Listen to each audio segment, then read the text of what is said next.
आज हम बात करने वाले हैं इको ब्रिज या इको डक्ट्स के बारे में। ये भी इन्वायरमेंट का काफ़ी एक महत्वपूर्ण कॉन्सेप्ट है। इसको हम जान लेते हैं। इको ब्रिज ये क्या होता है? यहाँ ब्रिज वर्ड याद रखिएगा। ये क्या है? पुल हैं। लेकिन ये पुल हमारे लिए नहीं है, ये किनके लिए हैं? जानवरों के लिए हैं। अब जाइए कुछ इमेजेस आप देखिए। ये आप देख रहे हैं, ये बीच से आपका हाईवे गया है, लेकिन यहाँ पे एक पुल बना हुआ है। यहाँ फॉरेस्ट है और दोनों तरफ जंगल है और बीच में एक ओवरब्रिज बना हुआ है, जिसमें बीच में जंगल का शेप दिया गया है, जिससे कि जानवर यहाँ से वहाँ जा सकें। इसको बोलते हैं ओवरपास टनल।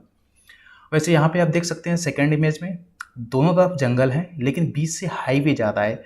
तो ऐसे में क्या होता है कि जानवरों को इधर से उधर जाने में दिक्कत ना हो, उनको एक्सीडेंट का सामना ना करना पड़े, तो यहाँ पे एक पुल बना दिया गया है। ठीक है, तो जब भी आपको जानवरों को उनको क्रॉस करना होगा तो इस पुल की सहायता से सुरक्षित जा सकते हैं।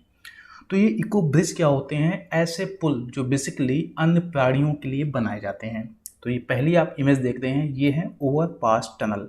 और भी कई तरीके के होते हैं, जैसे ये हो गए।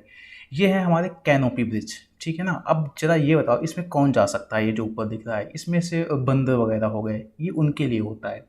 बीच में आपका हाईवे है, ठीक है, लेकिन दोनों तरफ जंगल है। तो ऐसे में अगर किसी जीव को, जैसे बंदर हो गया, उनको क्रॉस करना है तो रिस्क रहेगा कि वहाँ पे एक्सीडेंट हो सकता है। तो यहाँ पे इस तरीके से स्ट्रक्चर बना दिया गया है। इनको बोलेंगे हम कैनोपी ब्रिज। ये भी एक टाइप है इको ब्रिज का।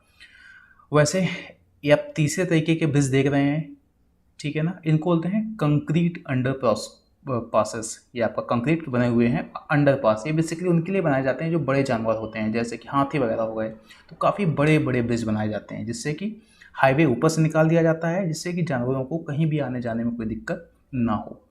आगे और समझ लेते हैं। आगे होते हैं एम्फीबियन टनल, यानी जो रेंगने वाले जीव होते हैं उनके लिए।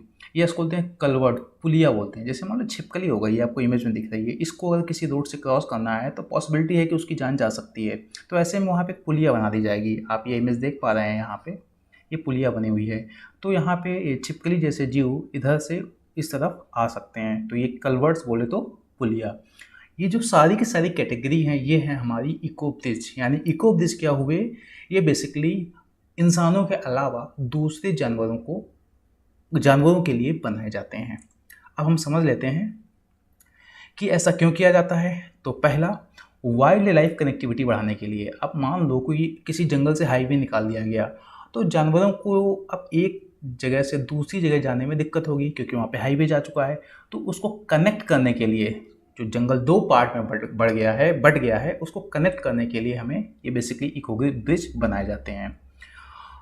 किया क्या जाता है कि जहाँ पे ब्रिज बनाए जाते हैं, कुछ इस तरीके से बनाए जाते हैं कि जानवरों को ऐसा लगा कि सेम लैंडस्केप है। जैसे आपने सबसे पहले इमेज में देखा था कि जो ओवर ब्रिज बने थे वहाँ पे जंगल लगा दिए गए थे, तो जिससे कि जानवर जब एक जगह से दूसरी जगह जाएगा तो उसको लगेगा ही नहीं कहीं और जा रहे हैं। ठीक है ना। यानी कि उसमें प्लांटिंग कर दी जाती है, इस ब्रिजों में भी पौधे लगा दिए जाते हैं, जिससे कॉन्टीन्यूअस लुक लगता है, जिससे जानवर आराम से एक जगह दूसरी जगह जा सकें बिना डरे। ऐसा क्यों करना पड़ता है, जरा ये समझ लीजिए। रोड किल्स, ऑब्वियस सी बात है, जब हाईवे से कोई गाड़ी जा रही होगी, वहाँ पर कोई जानवर मौजूद हुआ तो उसकी जान जा सकती है। अगला है अवेयरनेस बिल्डिंग मैकेनिज्म। अब ऐसा क्या होगा, जब आप रास्ते में कहीं जा रहे होंगे और इस तरीके के ब्रिज दिखेंगे, तो आपको क्या आएगी? एक अवेयरनेस आएगी। किनके लिए? जानवरों के लिए, कि वो भी रास्ते में हो सकते हैं, तो उनके लिए भी हमें कुछ सोचना चाहिए। तो ये अवेयरनेस बिल्डिंग मैकेनिज्म ही हो सकता है। और एक तरीका भी है, यानी way to see how we can preserve the ecosystem, यानी कि यह एक तरीका भी है कि किस तरीके से हम अपने पूरे इकोसिस्टम को प्रिजर्व कर सकते हैं। यानी इंसान भी रह सकते हैं, साथ साथ हमारे रहने के अलावा, हमारी सुविधाओं के अलावा हम इकोसिस्टम को भी प्रिजर्व कर सकते हैं। यह एक दिखाने का तरीका भी है। तो ये हमारा हुआ बेसिक किसका? इको ब्रिज का। आज के वीडियो में इतना ही। आगे हम बात करने वाले हैं ऑटोट्रॉपिक एंड हेटेरोट्रॉपिक सक्सेशन के बारे में।